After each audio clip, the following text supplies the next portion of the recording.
Todos los días, en conversaciones inocentes, en relaciones aparentemente sanas, en redes sociales, en la publicidad e incluso en los silencios, hay hilos invisibles que tiran de nuestras emociones sin que lo notemos.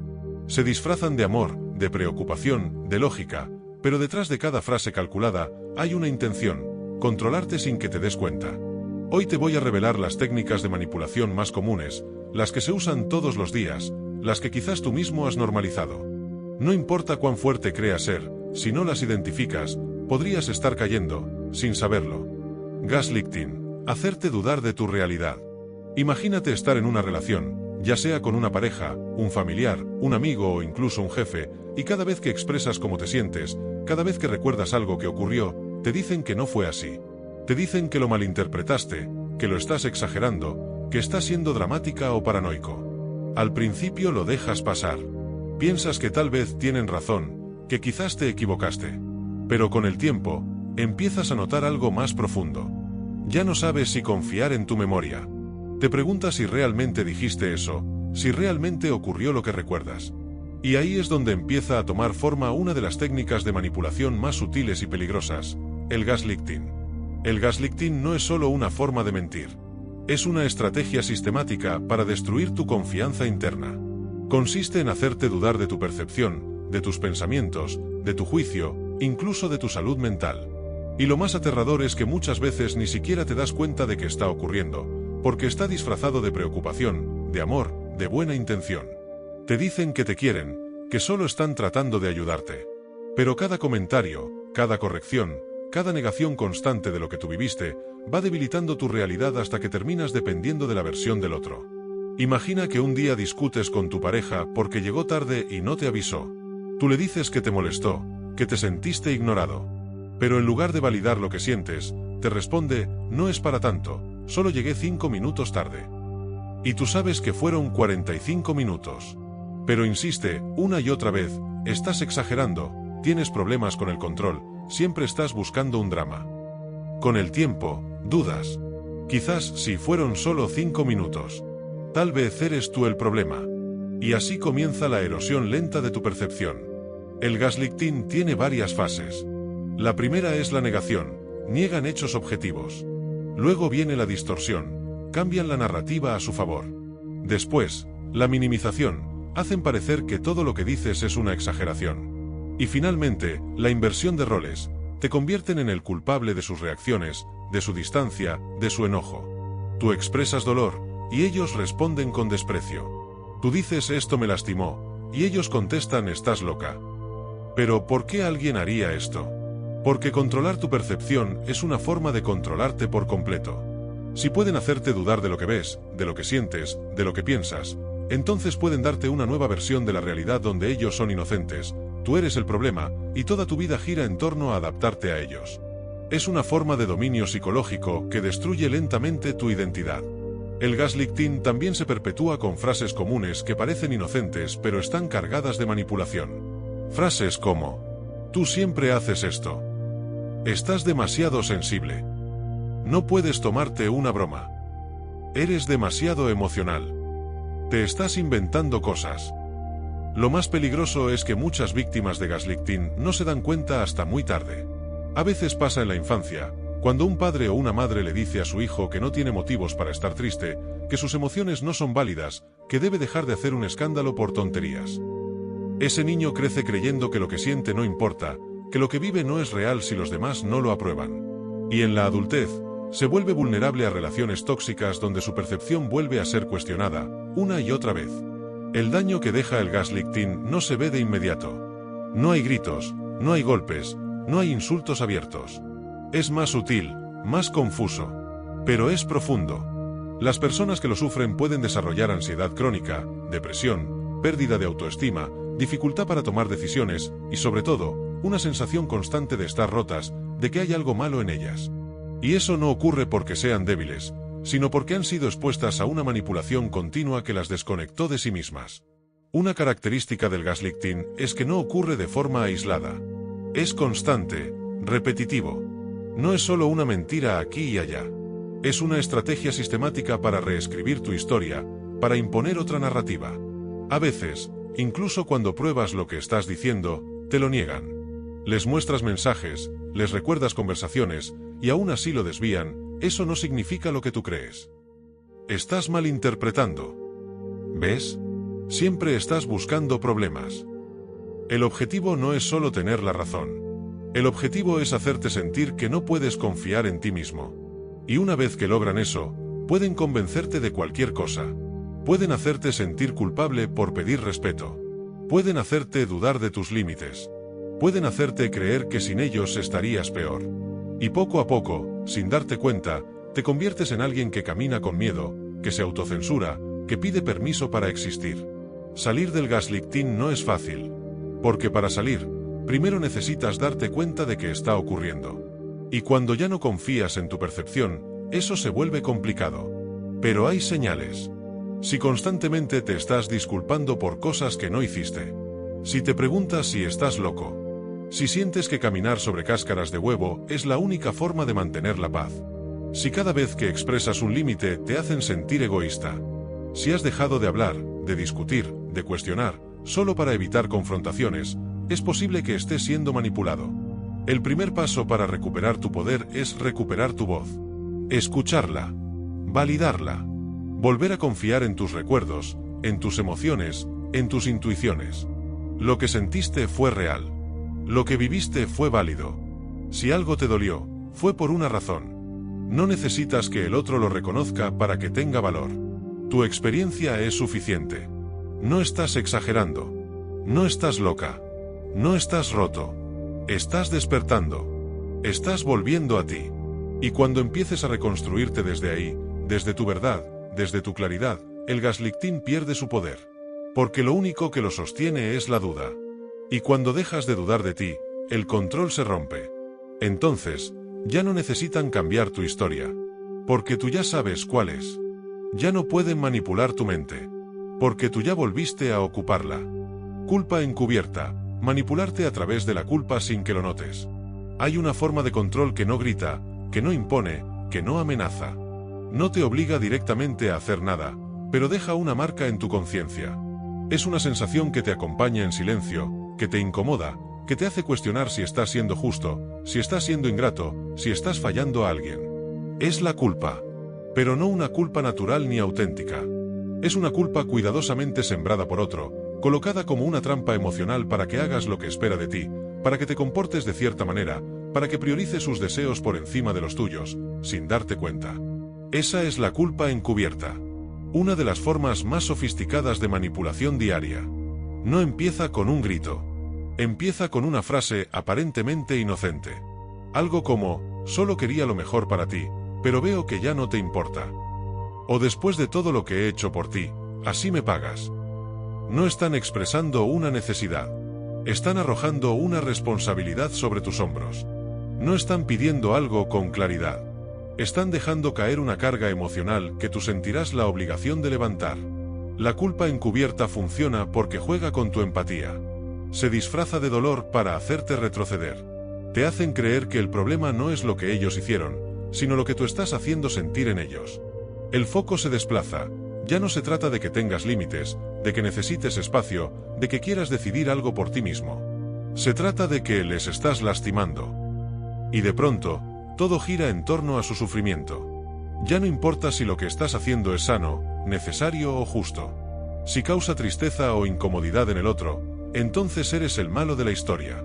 Es importante entender que esta técnica no siempre es consciente. Hay personas que manipulan desde la culpa porque así aprendieron a relacionarse. Porque desde pequeños vieron que la mejor forma de obtener algo era victimizarse, era mostrarse heridos, era hacer sentir mal al otro. Pero el efecto es el mismo. Te hacen responsable de sus emociones. Te hacen cargar con su dolor. Y eso crea una relación desigual, en la que tú cedes y el otro recibe. Piénsalo así. Alguien te dice que necesita ayuda. Tú decides que no puedes dársela en ese momento porque estás agotado, porque tienes tus propios problemas.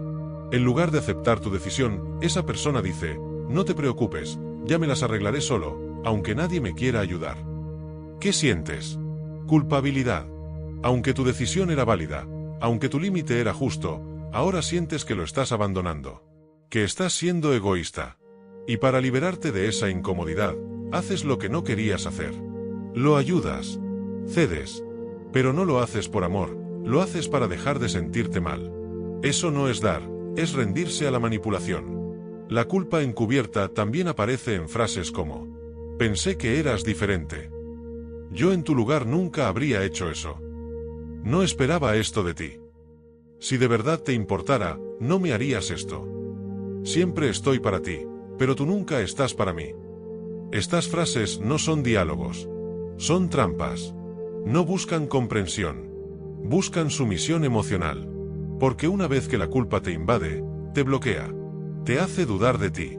Y cuando dudas, eres más fácil de controlar. Una forma muy común de culpa encubierta ocurre entre padres e hijos. Frases como: me he sacrificado toda mi vida por ti, yo dejé todo por criarte, solo quiero que seas feliz, pero parece que eso ya no depende de mí. Esas frases encierran una exigencia disfrazada de amor. No están recordando un acto de generosidad. Están cobrando una deuda emocional. Y esa deuda nunca termina de pagarse, porque siempre hay una nueva razón para recordarte que estás fallando, que no estás haciendo suficiente, que deberías dar más. Otro ejemplo muy común es en las relaciones de pareja. Digamos que tú quieres salir con tus amigos una noche. Tu pareja no te lo prohíbe, pero te lanza una frase como: diviértete. Yo me quedaré aquí sola como siempre. No te dice que no salgas. Pero la culpa aparece como una sombra detrás de cada palabra. Y esa sombra te pesa tanto que terminas cancelando tus planes. No porque quieras, sino porque no soportas cargar con el dolor del otro. Un dolor que tal vez ni siquiera es real, sino fabricado para condicionar tus decisiones. Hay una diferencia inmensa entre alguien que expresa una necesidad y alguien que manipula con culpa. La diferencia está en la libertad. Si alguien te dice: me dolería que no vinieras, pero entiendo si no puedes, te está mostrando una emoción sin exigirte nada. Pero si alguien te dice: si no vienes, demuestras que no te importo, te está condicionando. Te está colocando en una posición donde solo hay una forma correcta de actuar: ceder. La culpa encubierta también puede ser sutil y acumulativa. Pequeños comentarios diarios que parecen inofensivos, pero que van sembrando incomodidad. Frases como: ojalá tuviera tiempo como tú, algunos si tienen suerte, bueno, cada quien con sus prioridades. No son ataques directos, pero tienen un filo oculto. Te hacen sentir que estás fallando, que deberías estar haciendo más, que tu decisión, por pequeña que sea, es una traición. Una de las razones por las que esta técnica es tan efectiva es porque apela a tu sentido de responsabilidad emocional. Te hace creer que debes hacerte cargo del bienestar de los demás, incluso si eso implica traicionarte a ti. Y si creciste en un entorno donde complacer era sinónimo de valor, entonces la culpa se vuelve un lenguaje familiar. Un idioma en el que aprendiste a sobrevivir. Pero hay algo que necesitas saber: no eres responsable de las emociones ajenas.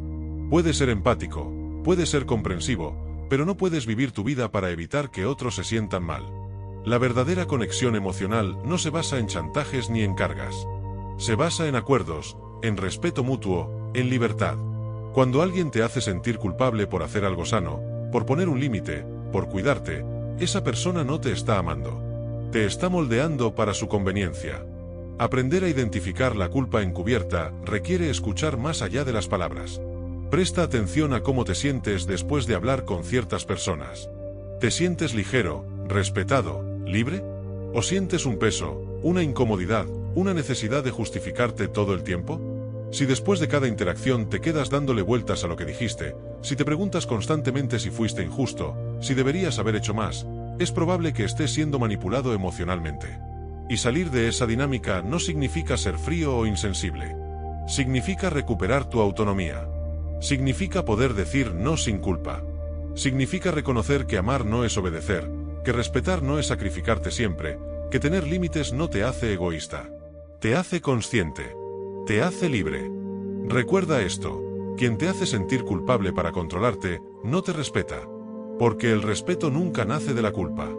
Nace del consentimiento, de la comprensión, de la aceptación. Cuando puedas detectar estas frases, estas actitudes, y logres sostener tus decisiones sin ceder ante la culpa ajena, habrás roto una de las cadenas más invisibles que existen. Y ese es uno de los actos más poderosos de libertad emocional. Victimización estratégica. Hacerse la víctima para controlar la narrativa. Hay personas que nunca son responsables de nada. No importa lo que pase, siempre encuentran una forma de presentarse como víctimas. Puedes descubrirles una mentira, y de inmediato se vuelven los heridos. Puedes poner un límite sano, y ellos se sienten atacados. Puedes alejarte porque estás agotado emocionalmente, y ellos harán ver al mundo que los abandonaste sin razón. Este tipo de manipulación tiene un rostro familiar, cercano, emocional, pero detrás de la tristeza, del llanto, del discurso de mira lo que me estás haciendo, se esconde algo más, la necesidad de controlar la narrativa para que nadie cuestione sus actos. La victimización estratégica es una técnica que sirve para desviar el foco. En lugar de asumir responsabilidad, la persona convierte la situación en una escena donde ellos son los que sufren. Es una forma de robar el centro del escenario emocional. Si tú expresas un límite, ellos lo transforman en una agresión. Si tú señalas un comportamiento dañino, ellos lo convierten en una injusticia que tú les estás cometiendo. Así logran que toda la atención y la culpa giren en torno a ti. Y lo hacen con maestría. Porque no se trata solo de llorar o decir frases tristes. Se trata de construir un discurso donde parezca que tú eres el abusador, que tú eres la persona fría, insensible, egoísta. Usan su dolor como un escudo para evitar responsabilidades, pero también como un arma para que actúes movido por la culpa, por la compasión o por la presión social. Es una forma de manipular sin levantar la voz, sin imponer directamente, pero igual de efectiva. Imagina que le dices a alguien que necesitas espacio. Estás abrumado, cansado, confundido. Lo comunicas con respeto. Pero en lugar de recibir tu mensaje, esa persona responde con frases como: sabía que esto pasaría, nunca soy suficiente para nadie, siempre terminan abandonándome. ¿Qué hacen con eso? Cambian la narrativa. Ya no se trata de tu necesidad, sino de su dolor. Y tú, que solo querías un poco de aire, terminas sintiéndote cruel por haberlo pedido. Esa es la trampa emocional de la victimización estratégica. Te atrapan en su dolor para invalidar el tuyo. Este tipo de manipulación también aparece en discusiones. Supongamos que estás reclamando algo legítimo, una traición, una falta de respeto, una mentira. En lugar de responder con honestidad, la otra persona empieza a contarte lo difícil que ha sido su vida últimamente, lo mal que se ha sentido, lo mucho que sufre. De pronto, tú que venías a poner un límite, estás consolando a quien te dañó. Has cambiado de rol sin darte cuenta. Y esta inversión de roles es el corazón de la estrategia. Ya no son responsables de lo que hicieron. Ahora son víctimas de tus palabras, de tus reclamos, de tus límites. Todo lo que tú haces se convierte en una forma de maltrato hacia ellos. Y si tú tienes empatía, si tú eres una persona que se cuestiona, es muy fácil caer. Porque no quieres lastimar a nadie. Porque no quieres parecer insensible. Pero lo que no ves es que esa persona está usando tu empatía en tu contra. La victimización estratégica también se utiliza para controlar a terceros. Una persona que ha sido confrontada por su conducta puede ir con otros a contar su versión, una versión editada y emocionalmente manipulada donde ellos son las víctimas incomprendidas. Frases como: solo intenté ayudar y me trataron mal, hice todo lo que pude y me echaron la culpa, me alejé para no hacer daño y ahora me odian. Son narrativas diseñadas para ganar apoyo, para desacreditar al otro y proteger su imagen. Esto se ve muchísimo en dinámicas familiares disfuncionales. Por ejemplo, cuando un hijo adulto decide poner distancia con un padre controlador, y el padre comienza a decirle a los demás familiares que el hijo lo abandonó, que no tiene corazón, que es un ingrato. O cuando una pareja que ha sido infiel, en lugar de asumir su error, se presenta como la persona incomprendida que solo necesitaba afecto. No niegan lo que hicieron, pero transforman el relato para que el foco no esté en el acto, sino en su sufrimiento. Hay algo perverso en esto. Cuando una persona se victimiza estratégicamente, bloquea cualquier intento de conversación real. Porque todo se vuelve emocional. No se puede discutir con alguien que se está desmoronando, que está llorando, que se dice destrozado. Y esa es la idea. Si no pueden ganar con argumentos, ganan con emociones. Si no pueden controlarte con poder directo, te controlan desde la fragilidad. Pero no es una fragilidad auténtica. Es un disfraz. Una máscara que aparece justo cuando se sienten amenazados por la verdad. También es importante decir que no toda persona que llora o que sufre se está victimizando estratégicamente. El dolor real existe, y es válido. Pero la diferencia está en el patrón. Una persona que se victimiza de forma estratégica repite el comportamiento cada vez que se le confronta, cada vez que se le pide rendición de cuentas. Nunca asumen su parte. Nunca piden perdón sin justificar. Siempre tienen una historia que contar donde tú fuiste cruel y ellos solo estaban tratando de hacer lo correcto. El daño que causa esta forma de manipulación es profundo, porque no solo distorsiona la realidad, también te deja emocionalmente agotado. Te hace sentir que cualquier intento de comunicarte, de poner límites, de protegerte, es un acto de violencia. Y eso es devastador, porque convierte tu propia necesidad de cuidarte en una fuente de culpa. Pierdes la confianza en tu criterio, en tu intuición. Y terminas creyendo que quizás si fuiste injusto, que tal vez lo heriste de verdad. Y ahí, otra vez, te conviertes en la persona que cede, que se calla, que pide perdón por algo que ni siquiera fue tu responsabilidad. Reconocer este patrón es clave para liberarte. Y no porque debas dejar de ser empático, sino porque necesitas aprender a distinguir entre un dolor genuino y una actuación emocional para manipular. Si cada vez que hablas con esa persona terminas siendo tú el que consuela, aunque tú eras quien necesitaba consuelo. Si siempre terminas sintiéndote culpable, aunque lo único que hiciste fue expresar tu verdad. Si esa persona tiene el talento de convertir cada conflicto en una herida que tú le provocaste, entonces probablemente no estás en una relación transparente. Estás en una dinámica de control emocional encubierto. Y salir de ahí requiere coraje. Requiere sostener tu versión de la historia incluso cuando el otro se derrumbe emocionalmente. Requiere entender que su dolor, real o no, no invalida el tuyo. Que no eres responsable de cómo reaccionan ante tu verdad. Que no puedes seguir sacrificándote para mantener la imagen que ellos quieren proyectar. Y sobre todo, que la empatía no es sinónimo de rendirse. La libertad emocional comienza cuando dejas de hacerte cargo de las narrativas ajenas. Cuando entiendes que no todo llanto es inocente, que no toda tristeza es transparente. Hay quienes lloran para evitar mirar hacia adentro.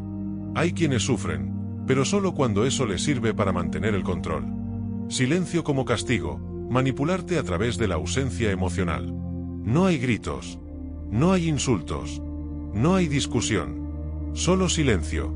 Pero no un silencio neutro, no un espacio para calmarse, no una pausa para reflexionar. Es un silencio frío, calculado, dolorosamente intencionado. Un silencio que castiga, que te ignora, que te excluye sin necesidad de decir una sola palabra. Y eso lo convierte en una de las formas más invisibles y crueles de manipulación emocional, el uso del silencio como castigo. El silencio, en esencia, no es negativo. A veces lo necesitamos para pensar, para respirar, para no decir algo de lo que luego nos arrepintamos. Pero cuando alguien decide dejar de hablarte, cuando se niega a responderte, cuando te hace sentir que no existes, no como un acto de autorregulación, sino como una estrategia para hacerte sufrir, entonces estamos hablando de algo mucho más profundo.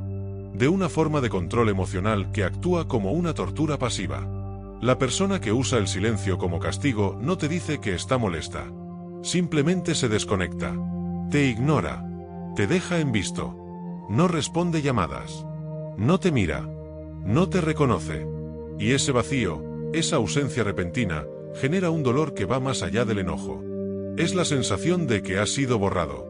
De que de pronto no mereces atención, ni palabras, ni presencia. Y eso, emocionalmente, duele tanto como una herida abierta. Porque el silencio en manos de un manipulador se convierte en una herramienta para hacerte sentir culpable, ansioso, desesperado. No sabes qué pasó exactamente. No sabes qué hiciste mal. Y en esa incertidumbre, tu mente empieza a llenar los espacios vacíos con suposiciones. Te preguntas si fuiste demasiado duro, si dijiste algo hiriente, si deberías disculparte. Empiezas a perseguir respuestas, a buscar contacto, a ceder, aunque no hayas hecho nada malo. Y ahí es donde el silencio logra su cometido, quebrarte desde dentro. La ley del hielo, como también se le conoce, no es una simple indiferencia. Es un castigo emocional deliberado. Una forma de decir, me perteneces, y si no haces lo que quiero, te borro. Es la forma pasiva-agresiva de hacerte pagar por no obedecer. No te enfrentan con palabras. No discuten. Simplemente desaparecen emocionalmente, sabiendo que eso te dolerá más que cualquier grito. Esta técnica es especialmente efectiva cuando proviene de alguien que amas, alguien cercano. Porque la ausencia de su voz, de su afecto, de su atención, se siente como un vacío insoportable. Y ese vacío te empuja a hacer lo que sea por recuperarlo. A veces incluso a traicionarte, a retractarte, a disculparte por cosas que no hiciste. Porque la ansiedad que produce ese silencio es tan intensa que prefieres perder la razón antes que perder el vínculo. Y lo más cruel es que muchas veces, cuando vuelven a hablarte, actúan como si nada hubiera pasado. Retoman la conversación sin mencionar su silencio. O peor, te culpan por haber provocado su reacción. Es que me hiciste enojar, tenía que pensar, no quería decir algo de lo que me arrepintiera. Pero detrás de esas excusas se esconde una verdad incómoda. No te dieron espacio para pensar. Te castigaron para que aprendas a no cruzar sus límites, a no cuestionarlos, a no incomodarlos. El silencio fue su forma de enseñarte una lección: si me desafías, te desaparezco. Este tipo de manipulación también es muy común en relaciones donde hay una diferencia de poder. Puede ser en la pareja, en la familia, en el trabajo. El jefe que no responde tus correos cuando estás en desacuerdo. La pareja que se encierra y no habla durante días. El padre o la madre que retiran su afecto cuando no haces lo que esperan. Todos esos comportamientos comparten el mismo patrón. Usan el silencio no como un límite sano, sino como una forma de generar miedo, de imponer autoridad emocional. Una de las consecuencias más graves de vivir con este tipo de manipulación es que terminas desarrollando una hipersensibilidad al rechazo. Te vuelves adicto a la aprobación, a la validación. Vives con la angustia constante de decir lo incorrecto, de hacer lo que no debes, porque sabes que si lo haces, la respuesta será el vacío. Y eso crea una relación basada en el miedo, no en el amor. En la ansiedad, no en la confianza. Con el tiempo, puedes empezar a autocensurarte, a evitar temas, a reprimir emociones, a callar lo que sientes, solo para no provocar el silencio del otro. Y en ese intento por evitar su ausencia, terminas ausentándote de ti. Te conviertes en alguien que camina sobre cáscaras de huevo, que vive en alerta permanente, que da más de lo que recibe solo para no volver a sentir ese castigo emocional. Pero el silencio como castigo no es amor. No es respeto. No es autocontrol. Es una forma de dominación emocional profundamente dañina. Porque no solo te afecta en el momento. Deja huellas a largo plazo. Te hace sentir que no mereces explicación. Que debes ganarte el derecho a ser escuchado. Que cualquier conflicto puede terminar con tu exclusión. Y eso te vuelve dependiente emocionalmente. Necesitado. Roto. Entonces, ¿cómo se rompe este ciclo? ¿Cómo te liberas de una manipulación que no se dice con palabras, sino con ausencias? El primer paso es reconocerlo. Entender que no estás exagerando, que no estás siendo dramático. Que lo que duele no es solo el silencio, sino el mensaje que contiene: tu voz no importa. Tu presencia no me afecta. No mereces respuesta. Ese mensaje es violencia emocional encubierta. Y no tienes que justificarlo. Después, necesitas comenzar a redefinir tus propios límites. Entender que no puedes controlar cómo se comunican los demás, pero sí puedes decidir cuánto poder les das sobre tu estado emocional. Si alguien elige castigarte con silencio, en lugar de perseguirlo, observa. Si su forma de resolver conflictos es desaparecer, no corras detrás. No mendigues atención. Porque cada vez que lo haces, refuerzas el patrón. Le enseñas que su silencio funciona. Y sí, eso duele. Duele muchísimo. Porque muchas veces, lo que quieres es solo una respuesta, una explicación, una señal de que no te han abandonado emocionalmente. Pero tienes que resistir. Tienes que recordar que el amor no se demuestra con ausencias calculadas. Que el respeto no se impone con frialdad. Que cualquier relación que te obligue a elegir entre tu dignidad y su atención, no es una relación sana. Es una cárcel emocional disfrazada de vínculo. Recuperar tu poder empieza por dejar de perseguir a quienes te castigan con su silencio. Por dejar de justificar a quienes te apagan con su indiferencia. Por aprender a sostener tu voz incluso cuando la otra parte no quiera escucharla. Porque cuando entiendes que mereces ser visto, escuchado y respetado incluso en medio del conflicto, el silencio del otro ya no te controla. Y ahí es cuando te liberas. No porque ellos cambien, sino porque tú ya no te rebajas para que te vuelvan a mirar. Victimización estratégica. A veces el manipulador no alza la voz, no amenaza directamente ni usa palabras duras. A veces, su poder radica en algo mucho más sutil y eficaz: convertirse en víctima. Esta táctica, conocida como victimización estratégica, es una de las formas más sofisticadas de manipulación emocional. Y lo peligroso es que muchas veces pasa desapercibida, porque el manipulador no parece agresivo, parece herido. Imagínate una escena cotidiana. Tú confrontas a alguien por algo que te dolió, lo haces desde el respeto, desde la necesidad de que tus emociones sean validadas. Pero, de pronto, esa persona cambia el foco. Ya no se trata de lo que tú sentiste, sino de lo mal que él o ella se siente porque tú le gritaste, o porque lo hiciste sentirse un mal ser humano, o porque nunca pensaste en lo difícil que ha sido todo para él o ella últimamente. Entonces, sin darte cuenta, terminas consolando a quien te hirió. Esa es la trampa perfecta de la victimización estratégica. Convierte la confrontación legítima en una escena en la que tú eres el agresor y él o ella la víctima injustamente atacada. El manipulador que usa esta técnica lo hace de forma casi teatral. No necesariamente llora, pero cambia su lenguaje corporal, baja la cabeza, suspira, dice frases como "ya sabía que no valía la pena hablar contigo" o "con razón nadie me entiende". Cada palabra es una sutil invitación a que sientas culpa.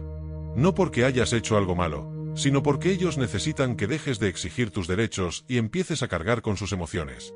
Y no lo hacen una sola vez. Esta técnica es repetitiva. Con el tiempo, aprendes que cada vez que te atrevas a expresar un límite, habrá una escena emocional en la que tú saldrás como el culpable. El manipulador se convierte en un experto en invertir los papeles. Si tú dices "me lastimaste", él responde "es que tú siempre me atacas". Si tú dices "esto me hizo daño", él dice "tú no sabes por todo lo que estoy pasando". Y así, lentamente, tu voz se va apagando, porque sabes que cualquier intento de expresar tus necesidades será recibido con lágrimas, drama o acusaciones encubiertas. En muchos casos, esta táctica funciona porque apela a tu empatía. Si eres una persona sensible, que no soporta ver a alguien sufrir, que se siente mal cuando alguien te dice "me decepcionaste", entonces eres el blanco perfecto. El manipulador no necesita gritarte ni controlarte directamente. Solo necesita hacerte sentir como el malo de la película. Y lo logra mostrándose frágil, herido, incomprendido. De hecho, mientras más bueno eres tú, más efectivo será su plan. Otra forma de usar esta técnica es cuando el manipulador saca a relucir su pasado o su dolor personal en momentos estratégicos. Por ejemplo, estás teniendo una discusión seria sobre su comportamiento irresponsable, pero él te dice "es que tú no sabes lo que fue crecer sin una madre que me abrazara". ¿Es verdad que ese dolor influye en su personalidad? Claro. Pero aquí no se trata de sanar ni de responsabilizarse. Se trata de usar ese dolor como escudo para no asumir consecuencias. La víctima estratégica es experta en usar su sufrimiento como moneda de cambio para evitar la culpa y responsabilizarte a ti del conflicto. Y no es solo en parejas. Esta técnica se ve en padres que manipulan a sus hijos con frases como "me vas a dejar solo después de todo lo que hice por ti", en amigos que dicen "pensé que eras diferente" cuando no cumples con sus expectativas, o en jefes que afirman "me estás fallando" cuando simplemente les marcas un límite profesional. Es una técnica universal, porque no necesita fuerza. Solo necesita provocar culpa. Una de las características más inquietantes de esta forma de manipulación es que puede parecer auténtica. A veces, incluso, lo es. La persona realmente puede sentirse dolida. Pero eso no invalida el hecho de que está usando ese dolor para controlar la situación, para evitar hablar de lo que hizo mal, para ponerte en una posición de inferioridad emocional.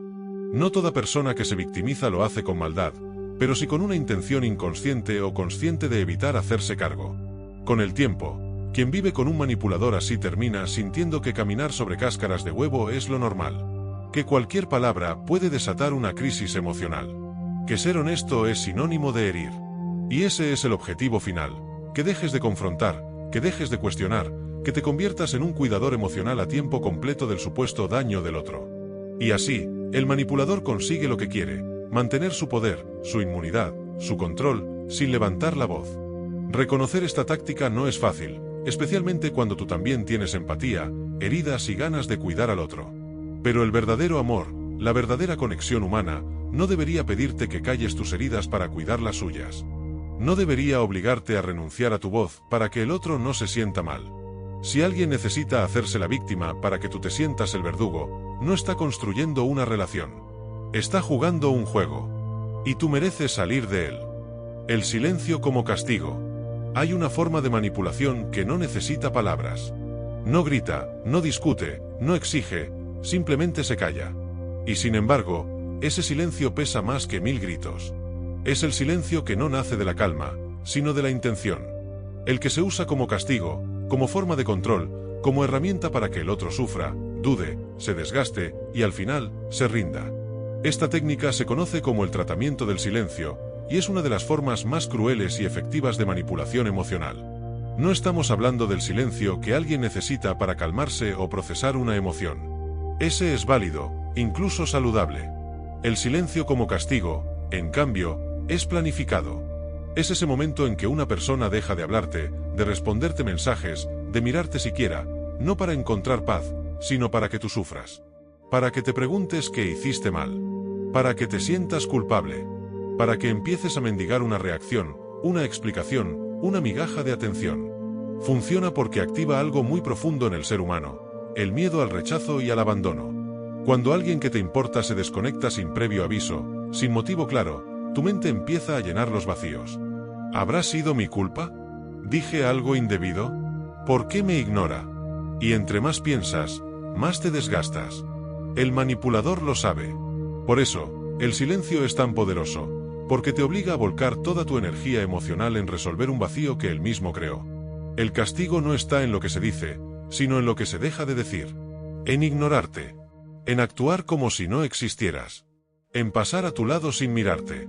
En dejarte en visto durante horas o días, aun cuando sabes que esa persona está activa, que vio tu mensaje, que simplemente eligió no responderte. Esa indiferencia es calculada. No es olvido. No es distracción. Es un golpe emocional frío, seco, devastador. Y cuando por fin habla, cuando decide que ya sufriste lo suficiente como para merecer una respuesta, lo hace desde una falsa normalidad, como si nada hubiese pasado. Estaba ocupado. Necesitaba espacio. Te lo tomas todo muy personal. No reconoce el daño. No asume el control que ejerció. Porque lo importante no es explicarte, sino que tú aprendas la lección. Si no haces lo que quiere, si lo confrontas, si le dices algo que no le gusta, entonces desaparecerá y te dejará atrapado en la incertidumbre. En relaciones tóxicas, esta táctica se vuelve un patrón. Cada vez que hay un problema, el manipulador se calla. No para resolver, sino para dominar. Usa el silencio como moneda de poder. Mientras tú te angustias, él o ella se fortalece. Mientras tú piensas qué decir para arreglar las cosas, él disfruta del control que tiene sobre tu estado emocional. Y cuando te acercas, cuando le ruegas una conversación, cuando pides perdón por cosas que ni siquiera sabes si hiciste mal, entonces gana. No porque tenga la razón, sino porque te quebró. Esta táctica es especialmente efectiva en relaciones donde ya existe un desequilibrio emocional. Si tú eres una persona que valora el diálogo, la claridad, el cierre emocional, entonces este castigo silencioso es una tortura. El manipulador lo sabe. Por eso lo repite. Porque en ese silencio hay un mensaje oculto. Yo decido cuándo existes y cuándo no. Y ese tipo de poder, en manos equivocadas, destruye lentamente la autoestima de quien lo recibe. El silencio como castigo también es común en padres, jefes o figuras de autoridad. Padres que dejan de hablarle a su hijo porque desobedeció. Jefes que castigan con indiferencia en lugar de dar retroalimentación. Amigos que cortan la comunicación como venganza pasiva. No hay gritos, pero hay castigo. No hay insultos, pero hay humillación. No hay golpes, pero sí una herida emocional que muchas veces tarda más en sanar. Y lo más perverso de esta técnica es que hace que tú termines disculpándote. Aunque no sepas qué hiciste. Aunque no entiendas por qué el otro se alejó. Aunque no seas culpable de nada. Porque el dolor de ser ignorado es tan grande, que prefieres ceder, disculparte, suplicar, antes que seguir soportando el silencio. Así, el manipulador reafirma su dominio. Y tú, sin notarlo, vas perdiendo tu voz. Con el tiempo, aprendes a evitar el conflicto. No porque no tengas razón, sino porque sabes que si dices algo que no le gusta, desaparecerá. Aprendes a callar tus emociones para no ser castigado con el vacío. Aprendes a andar con cuidado, a evitar temas delicados, a caminar sobre hielo. Porque el precio de ser tú mismo es que el otro te borre. Y eso no es amor, ni respeto, ni comunicación. Es manipulación emocional disfrazada de madurez. Desactivar esta táctica comienza por no entrar en el juego. No suplicar. No perseguir. No justificar lo injustificable. Si alguien te ama de verdad, no te castiga con silencio. Habla, dialoga, enfrenta. Si alguien te ignora como forma de manipularte, entonces lo que busca no es paz, es control. Y el control, cuando se normaliza, se convierte en jaula. El silencio puede ser sanador cuando se usa con honestidad. Pero cuando se usa como castigo, no es silencio, es violencia emocional silenciosa. Y mereces más que eso. La confusión constante. Imagina vivir en un laberinto emocional donde cada paso que das parece estar mal, donde cada palabra que dices puede ser malinterpretada, y donde lo que ayer era correcto, hoy se vuelve motivo de conflicto. Esta es la experiencia de estar bajo la influencia de un manipulador que usa la confusión constante como herramienta de control. No necesita gritar ni imponer nada directamente. Solo necesita alterar la realidad poco a poco, sembrando dudas, contradiciéndose, cambiando versiones y dejando a la otra persona sin piso emocional. Esa es la esencia de esta técnica, que el otro se cuestione tanto que acabe dependiendo del manipulador para saber que es real. Lo más peligroso de esta manipulación es que no es evidente. Comienza con pequeñas contradicciones. El manipulador dice una cosa hoy y mañana asegura que jamás lo dijo. Asegura que tú estás mal, que malinterpretaste, que exageras. Empieza a reescribir la historia frente a tus ojos, y cuando lo enfrentas con datos, con mensajes, con pruebas, entonces cambia el enfoque. Eso no es lo importante, lo estás entendiendo mal, tú siempre inventas cosas. Así, el terreno emocional empieza a temblar. Y cuando tú comienzas a dudar de tu memoria, de tu percepción, de tu capacidad para comprender lo que pasa, él gana. Porque una persona confundida es una persona controlable. Cuando ya no sabes que está bien o que está mal, necesitas a alguien que te lo diga. Y ese alguien, casualmente, es el manipulador. Se vuelve tu referencia, tu faro. Y sin darte cuenta, comienzas a cederle el poder de definir tu realidad. Este tipo de manipulación es tan sutil que incluso las personas más inteligentes pueden caer. No se trata de ignorancia. Se trata de desgaste. Cuando una persona te bombardea constantemente con mensajes contradictorios, te agota. Cuando hoy te dice que te ama y mañana te acusa de ser fría o distante, te desorienta. Cuando justifica sus acciones con argumentos que se contradicen entre sí, pero lo hace con convicción, te empieza a desconcertar. Y poco a poco, dejas de confiar en tu propia lógica. Este caos emocional tiene un objetivo claro, que tú no puedas identificar con claridad que está mal. Porque si no hay claridad, no hay reclamos. Si estás confundido, no puedes defenderte. Si estás dudando, no puedes poner límites. Y si no sabes qué pensar, entonces terminas haciendo lo que el otro quiere. La confusión también se genera a través de cambios de humor abruptos. Un día te habla con dulzura, te abraza, te elogia, y al día siguiente, sin motivo aparente, te ignora, se enoja, te acusa. No hay una explicación clara. Solo hay un vaivén emocional que te obliga a estar alerta todo el tiempo. ¿Qué hice mal? ¿Será que hoy está estresado? ¿Fue mi culpa? ¿Dije algo indebido? Empiezas a caminar con miedo. Y el miedo, cuando se normaliza, se convierte en una forma de obediencia. Esta táctica es especialmente efectiva en relaciones románticas, pero también aparece en amistades, familias, ambientes laborales. Es el jefe que te dice que estás haciendo un buen trabajo y luego te llama incompetente sin explicación. Es el amigo que un día te confiesa que eres su persona favorita y al siguiente te deja fuera de todo. Es el padre o la madre que te da afecto a cuentagotas y luego te acusa de ser ingrato. Y es adictiva. Porque justo cuando estás por romper, cuando estás por salir de la confusión, viene un momento de calma. Una muestra de afecto. Una disculpa. Una promesa. Y tú, agotado, lo tomas como señal de esperanza. Pero no es esperanza, es el anzuelo para que sigas ahí, atrapado en la ambigüedad. Una forma en la que esta técnica se refuerza es con frases ambiguas y sin sentido claro. Tú no entiendes lo que siento, las cosas no son tan simples como tú crees, estás viendo todo desde tu perspectiva limitada. Son frases que suenan profundas pero en realidad son evasivas. No resuelven nada, solo confunden más. Y ante tanta niebla emocional, el manipulador se esconde. Porque en la confusión, no hay juicios. Solo caos. Y en el caos, el que domina es el que menos duda. Cuando una persona te mantiene confundido constantemente, empieza a moldear tu identidad. Ya no sabes si eres sensible o exagerado, si eres razonable o controlador, si tus emociones son válidas o producto de tu inseguridad.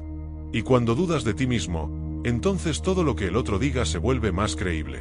Incluso cuando no tenga sentido. Incluso cuando duela. Salir de esta manipulación implica un proceso lento pero firme de reconexión contigo mismo. De escribir, de anotar, de registrar lo que realmente sucede, no lo que el otro dice que sucedió. Implica hablar con otros, contrastar versiones, validar tus emociones con alguien de confianza. Porque solo cuando recuperas tu claridad, puedes empezar a ver la distorsión. Recuerda que el manipulador que usa la confusión como estrategia no busca tener la razón. Busca tener el control. Y para lograrlo, necesita que tú no confíes en ti. Pero tú sí puedes. Puedes empezar a hacer preguntas. A cuestionar. A no aceptar lo ambiguo. A pedir claridad. Y si esa claridad no llega, si cada conversación se vuelve una niebla interminable, entonces no estás frente a alguien que quiere dialogar, estás frente a alguien que quiere dominar. Y la claridad, por más incómoda que sea, siempre será más sana que el laberinto emocional de quien te confunde para controlarte.